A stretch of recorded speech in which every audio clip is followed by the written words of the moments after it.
नमस्कार, माझे नाव भक्ती योगेश सातकर आहे. मी नाही का नन्हे सितारे या परदेश भाग घेतला आहे.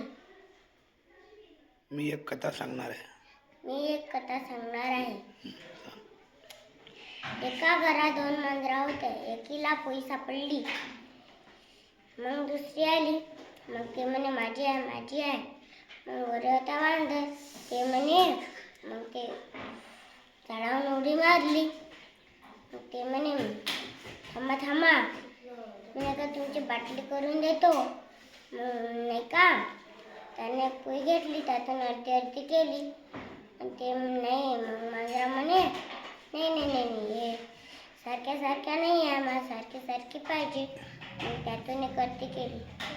मग ते म्हणे नाही, हे बिन सारखी नाही आहे, मला सारखी पाहिजे.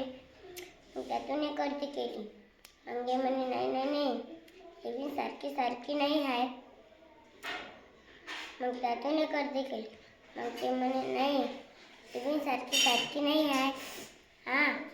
मग त्यातून एक अर्धी केली. आणि मग ते मांजरा म्हणे हे बिन सारखी नाही आहे. मग त्यातून एक अर्धी केली. हे बिन सारखी नाही आहे. मग त्यातून एक अर्धी केली. हे बिन सारखी नाही आहे. मग अशी करून त्या वांदरानं नाही का पोळी गेली. नमस्कार.